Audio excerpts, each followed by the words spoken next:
Hello guys, welcome to my channel. তো আর একটা নতুন ভিডিওতে আপনাদের স্বাগতম। ভিডিওটা শুরু করার আগে তোমাদের সকলের কাছে আমি ক্ষমা চেয়ে নিচ্ছি যে কালকে ভিডিও দিতে পারিনি, তার জন্য। তো তোমরা সকলে আমাকে ক্ষমা করে দেবে।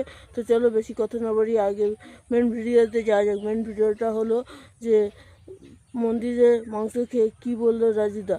হ্যাঁ, সেটাই আজকে এই ভিডিওতে তোমাদেরকে জানাবো যে মন্দিরে মাংস খেয়ে কী বললো রাজুদা, সেটাই তোমাদেরকে দেখাবো। না বুঝতে পারিনি, কিন্তু ফোনে অনেকটা আপ ডাউন করা হয়েছে, তার জন্য আমি ক্ষমা চেয়ে নিয়েছি। ভাইরাল হয়েছে, জনতার কাছে ক্ষমা চেয়ে নিয়েছি। কিন্তু মন্দিরটা অনেকটা দূরে ছিল, কিছুটা এআই আছে। শিব মন্দির শুনেছি, আমি দেখিনি।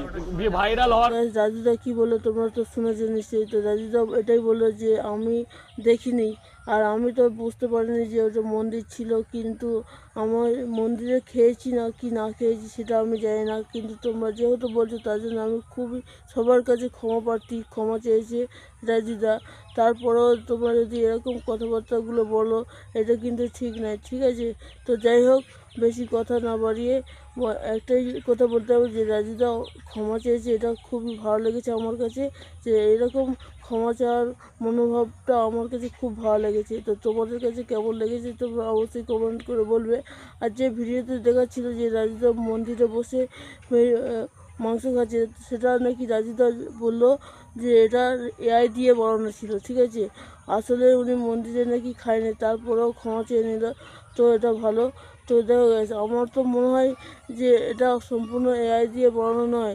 রাজুদা হয়তো খেয়েছে, তারপরে এই কথাটা উঠেছে, তারপরে রাজুদা গিয়ে ক্ষমা চাইলো।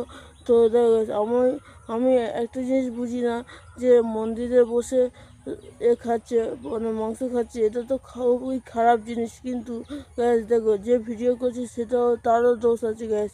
যে ভিডিও করে আবার সোশ্যাল মিডিয়াতে সেগুলো ছাড়ছে, সেগুলোতে একটু পরিমাণে দোষ আছে। আমি বলবো না যে তা রাজুদার একা দোষ, সকলেরই দোষ আছে আমি বলবো। তো এই ছিল আজ।